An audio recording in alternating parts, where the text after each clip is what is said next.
Hello everyone, we're in the main menu for Pure Chess, and we're going to go to Chess Challenges, top right hand corner of the screen. We're taking on bonus games, and we're taking on the ever-challenging Mate in 5 set. On this video, we're going to handle problem number 7. As always, if you'd like, go ahead and hit pause on the screen to take a minute to get acclimated and see if you can figure it out if you haven't looked already. Okay, what we have in front of us is a challenging chess problem. What we have to do is figure out how to get mate in 5. First of all, let's take a look at what pieces we have.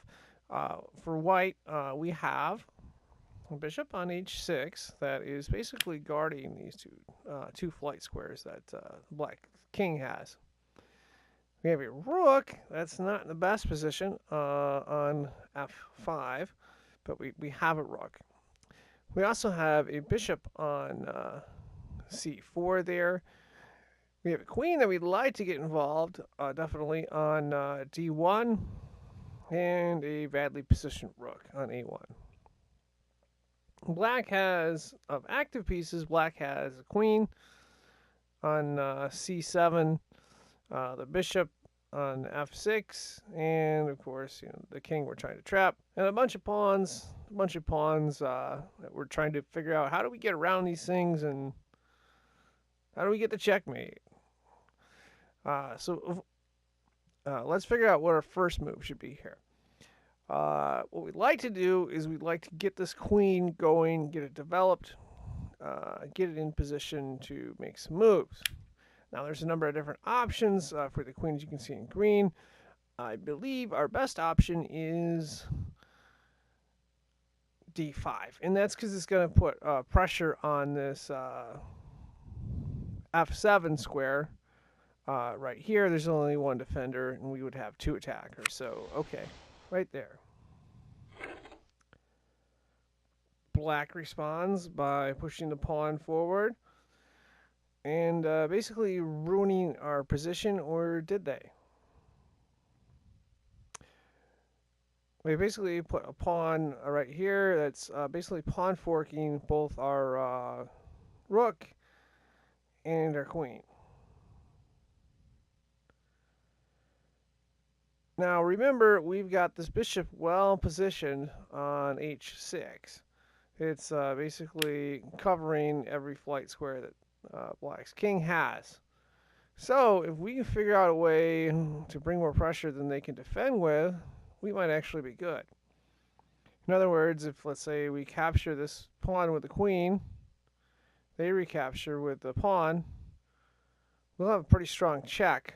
And there's only one piece that black can bring to defend with, and that's the queen. So what we're going to do, this doesn't sound very intuitive, but if you look at the number of defenders and how it's set up, we are going to take our queen on d5 and take the pawn, capture the pawn on e6. Not a very good material trade-off, but positionally it's a very strong trade-off. And we just gave up our queen here. Now our next move is going to be bishop takes e6 check. This is going to put black in big trouble. As you can see, there's nowhere black's king can go. The only move black had was to take its queen and defend on f7. Now, basically, what we got to do is figure out how to get this to mate in 2. Okay. Well, first off, black has a queen. It can't move. It can take this bishop. But if we move, if we capture the queen with the bishop, that's not going to work because then black will take with the king, and we're not going to get to mate in 2. Now, the a1 rook on the bottom, there's no way we can get 2 moves in, so that's not a factor in this problem. So we basically only have 3 pieces we've got that we could use on this next move.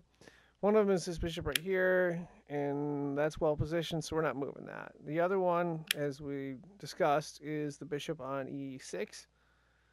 And it's not in our best interest to take the queen and put the king at check, because the king's just going to get out of its tight spot. We don't want the king getting out of a tight spot, because if it does that, we don't solve the problem and we lose and we don't get checkmate because we're materially disadvantaged here. Materially disadvantaged here. So what we're going to do is the only option that we have left is the rook on f5.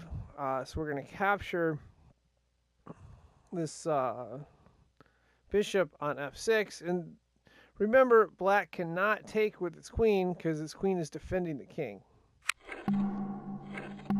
So, okay, black captures with queen. But what that does is that now opens us up here. If you remember, this bishop right here is guarding both these squares, but more specifically, it's guarding the f8 square. And all we need to do is bring the rook to f8, and it's basically checkmate because the king's in check and there's nowhere it can go, and there's no piece that can defend it. So rook to f8, checkmate, problem solved. And that wraps this up. I am signing out. Thank you for watching.